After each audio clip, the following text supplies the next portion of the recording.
नमस्कार, जय माता की। आप सबका स्वागत है हमारे इस चैनल पे, जिसमें आज हम मुख्य रूप से आपके प्रश्नों के विषय में एक श्रेष्ठ चर्चा करेंगे।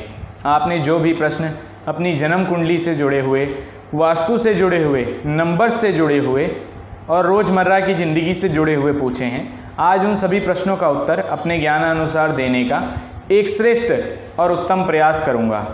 तो आइए जानना आरंभ करते हैं आपके प्रश्नों के उत्तर के बारे में। उससे पहले कभी भी किसी भी व्यक्ति से कुछ भी फ्री में नहीं लेना चाहिए। तो जिन भी व्यक्तियों के प्रश्नों के उत्तर आज दिए जाएंगे, उनसे एक मुख्य गुजारिश रहेगी कि मेरी फीस स्वरूप में जो भी आपके आसपास में आपने देखा कि व्यक्ति बेघर हो गए हैं, जिन्हें भोजन नहीं प्राप्त है, लॉकडाउन की वजह से जो सबसे ज़्यादा प्रभावित हुए हैं, उन लोगों तक भोजन पहुँचाइए, उन लोगों तक वस्त्र पहुँचाइए। अपने आसपास में जो भी जानवर आप देख रहे हैं जिन्हें भोजन नहीं प्राप्त हो पा रहा है, जो चिड़ियाँ हैं जो आपकी छत पर आती हैं, उन्हें बाजरा डालिए। अगर कोई कुत्ता है उसे रोटी अवश्य डालिए। और जो भी जानवर हैं, गौ माता की विशेष रूप से सेवा करिए। इनको करने से क्या होगा, एक तो ये मेरी फीस स्वरूप में मुझ तक पहुँच जाएगा। अब वो आप पूछेंगे वो कैसे, उसकी चिंता मत करिए आप, प्रकृति कभी भी किसी का ऋण अपने ऊपर नहीं रखती है। और दूसरा, जब आप ये सब कार्य करेंगे तो आपके बुध और शुक्र स्ट्रांग हो जाएंगे, जिनकी ज़रूरत आजकल हर किसी को पड़ती है। बुध वाणी के कारक हैं और शुक्र आपको ऐश्वर्य देने के लिए बिल्कुल रेडी बैठे हैं। तो इन सब कार्यों को अवश्य करिएगा, आपको लाभ होगा। तो आइए जानना आरंभ करते हैं आपके प्रश्नों के उत्तर के बारे में। तो ले लेते हैं अपना पहला प्रश्न। हमारा पहला प्रश्न है रूही जी का। रूही 25 ये एक आईडी है। इन्होंने अपना प्रश्न पूछा है कि सर, अगर 5th हाउस का लॉर्ड वीनस 12th हाउस में हो अपनी ही राशि में, तो क्या लव मैरिज हो सकती है? 12th हाउस में वीनस और मार्स हैं। इन्होंने मुख्य रूप से प्रेम विवाह से जुड़ा हुआ प्रश्न पूछा है कि क्या अगर 5th हाउस का लॉर्ड 12th हाउस में मंगल के साथ बैठ जाए तो क्या लव मैरिज हो सकती है, वो भी शुक्र होकर। तो आइए जानते हैं ऐसा कौन से लगन में पॉसिबल है। तो अगर आप गिनेंगे तो मिथुन लगन में अगर आप गिनेंगे तो मिथुन, कर्क, सिंह, कन्या, तुला 5th हाउस के लॉर्ड बनते हैं शुक्र जा करके अपने से 12वें घर में, माफ़ कीजिएगा, कुंडली के 12वें स्थान में मंगल के साथ बैठे हैं। ऐसी स्थिति में शास्त्र एक नियम बताता है कि अगर पंचमेश 6, 8, 12 में हो तो प्रेम विवाह में असफलता मिलती है।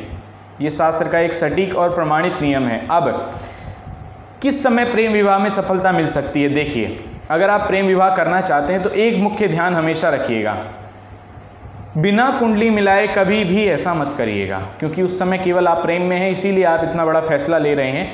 लेकिन कुंडली मिलाने से आपको ये पता लग जाएगा कि शादी के 10 साल बाद क्या आप दोनों के बीच में वो स्पार्क रहेगा, क्या वो कंपैटिबिलिटी रहेगी जो आप अभी एक दूसरे में देख रहे हैं। क्या संतान प्राप्ति आपको हो पाएगी, क्या धन का इशू लाइफ में आ तो नहीं जाएगा बाद में, क्या धन से आपको परेशान तो नहीं होना पड़ेगा। अगर ऐसी स्थिति देख रहे हैं, आप कोई दोष नहीं है और गुण अच्छे मिल रहे हैं, 26 से ऊपर गुण प्राप्त हो रहे हैं, तो आप अवश्य शादी करिए, उसमें कोई दो राय नहीं है। लेकिन केवल इस स्थिति को देखकर अगर आप जानना चाहें कि प्रेम विवाह में सफलता प्राप्त होगी, तो वो ऐसा नहीं होगा। प्रेम विवाह में ऐसी स्थिति में सफलता प्राप्त नहीं होती है। तो आइए अब अपने दूसरे प्रश्न की ओर बढ़ जाते हैं। हमारा दूसरा प्रश्न है अनिकेत टांडी जी का। इन्होंने अपना प्रश्न पूछा है, सर जी क्या मिथुन लगन में निर्माण योग को माने या विष योग को माने? अच्छा, इन्हें मुख्य रूप से ही जानना है कि क्या मिथुन लगन की कुंडली में शनि और चंद्रमा की युति हो या इनका दृष्टि संबंध हो तो क्या निर्माण योग माना जाएगा या फिर विष योग बनेगा। देखिए, ऐसी स्थिति में दोनों क्यों नहीं बन सकते? मेरा आपसे ये प्रश्न है कि दोनों को क्यों नहीं मान सकते। विष योग में क्या होता है? विष योग में एक सबसे बड़ी चीज़ ये घटती है कि व्यक्ति मानसिक रूप से परेशान रहता है। तो ऐसा किसने कह दिया कि जो व्यक्ति मानसिक रूप से परेशान है वो जीवन में निर्माण नहीं कराएगा, उसके पास में घर नहीं होगा। अगर धर्मात्मा है तो वो धर्मशाला, मंदिर, हॉस्पिटल आदि का निर्माण नहीं कराएगा। देखिए, कुंडली में 2 भी बन सकते हैं। ऐसा नहीं है कि अगर किसी की कुंडली में विष योग है तो बाकी सारे जो योग हैं वो खत्म हो जाएंगे या फिर उनका नाश हो जाएगा, ऐसा बिल्कुल नहीं है। दोनों बनेंगे, आप निर्माण भी कराएंगे, साथ ही साथ आप मानसिक रूप से परेशान भी रहेंगे। आगे बढ़ जाते हैं अपने अगले प्रश्न के ऊपर। उससे पहले अगर आपने निर्माण योग के बारे में अभी तक नहीं पढ़ा है और ना ही जाना है तो मैंने उसका लिंक ऊपर दे दिया है, आप ऊपर जाकर उस वीडियो को देखिए, आपको लाभ होगा और आप स्वयं ही घर बैठे जान पाएंगे कि आप अपने घर का निर्माण कराएंगे या आप जिन भी चीज़ों के निर्माण की इच्छा रखते हैं क्या वो इच्छा आपकी पूरी होगी। तो आइए अब अपने अगले प्रश्न के ऊपर आ जाते हैं। हमारा अगला प्रश्न है ऋषभ कुमार जी का। इन्होंने अपना प्रश्न पूछा है कि पंडित जी हम अपने पुराने क्लोथ्स का क्या करें और पुराने शूज़ और स्लीपर्स का क्या करें। देखिए, ये प्रश्न हर किसी व्यक्ति के मन में एक बार तो अवश्य ही आता है कि क्या हम अपने पुराने क्लोथ्स और जो पुराने स्लीपर्स होते हैं उसका क्या कर सकते हैं। सबसे जो अच्छा काम आप कर सकते हैं उनके साथ आप उन्हें दान कर दीजिए। लेकिन दान भी किस व्यक्ति को करें, ऐसे सुपात्र व्यक्ति को दान करिए जो उनका उपयोग कर सके, उपयोग से ज़्यादा सदुपयोग कर सके।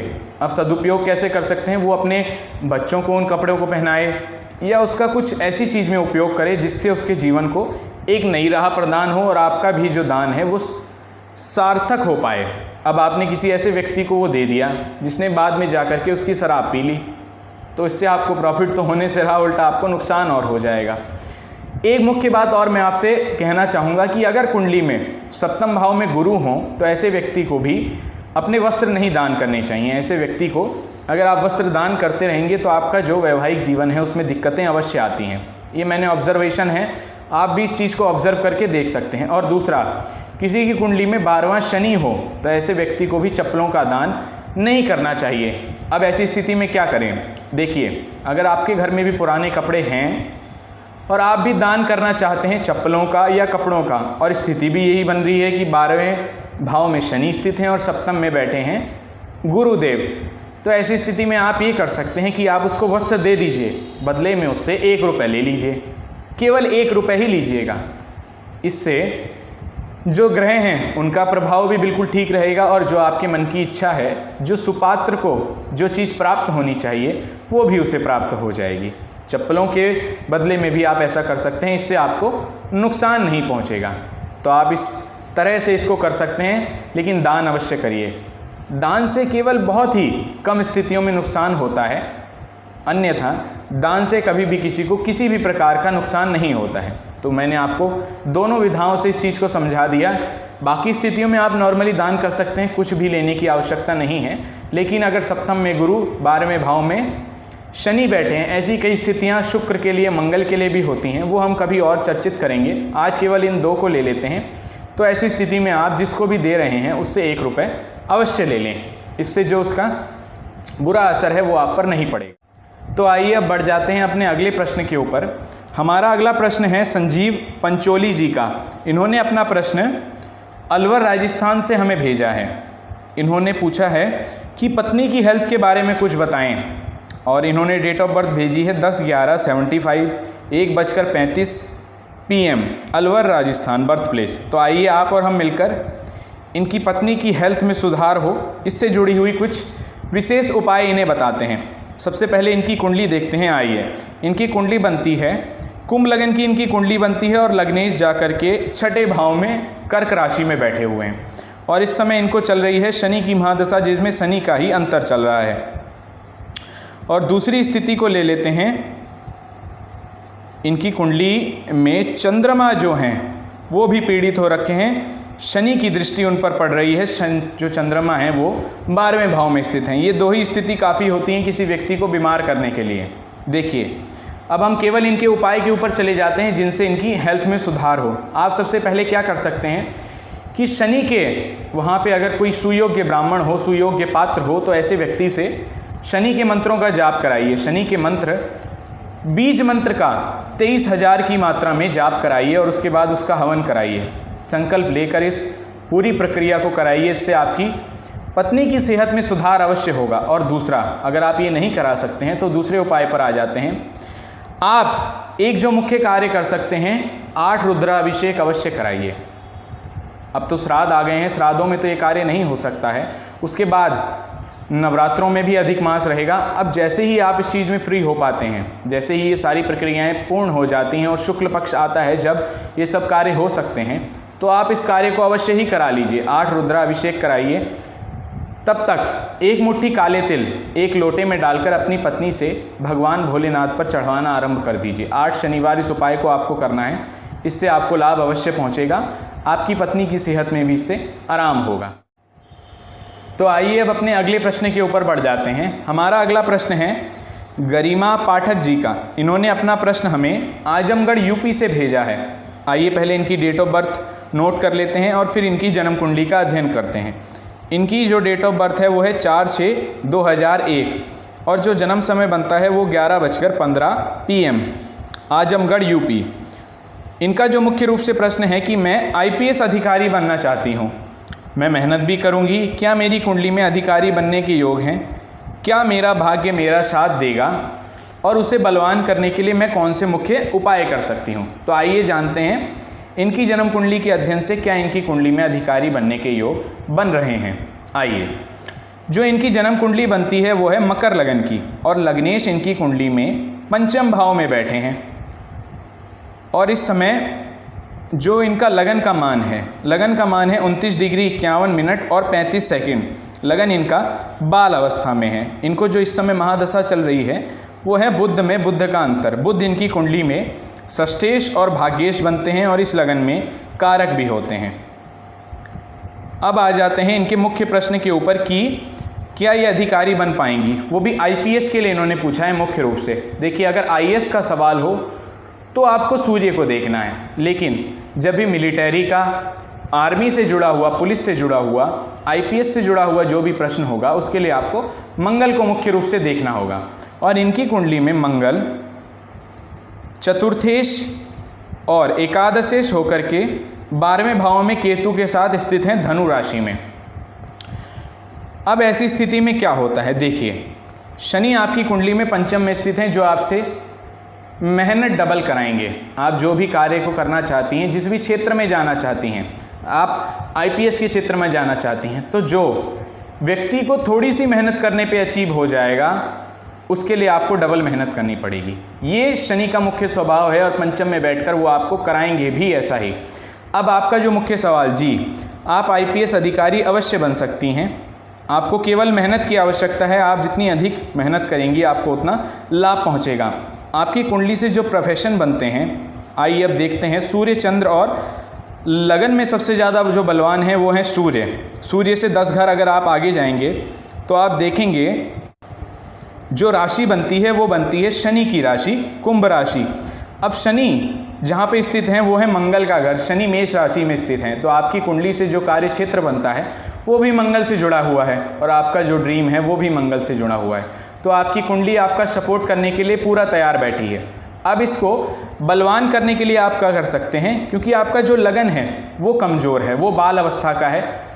आप बहुत सारी चीज़ें सोचती होंगी लेकिन उन्हें एग्जीक्यूट कर नहीं पाती होंगी, तो इसको आप क्या कर सकते हैं, इसमें हम आपकी मदद कर सकते हैं।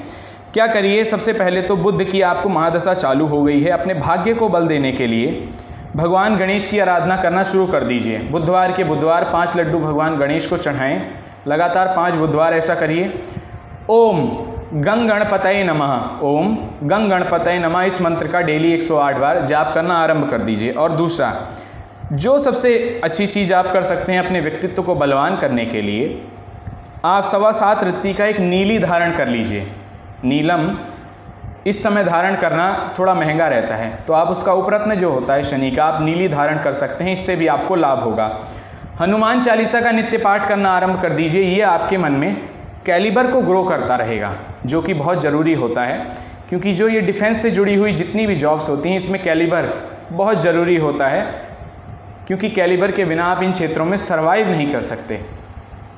तो इन क्षेत्रों में अगर आप अच्छी पोस्ट पाना चाहते हैं तो आप अपने मंगल को अवश्य ही बलवान करिए।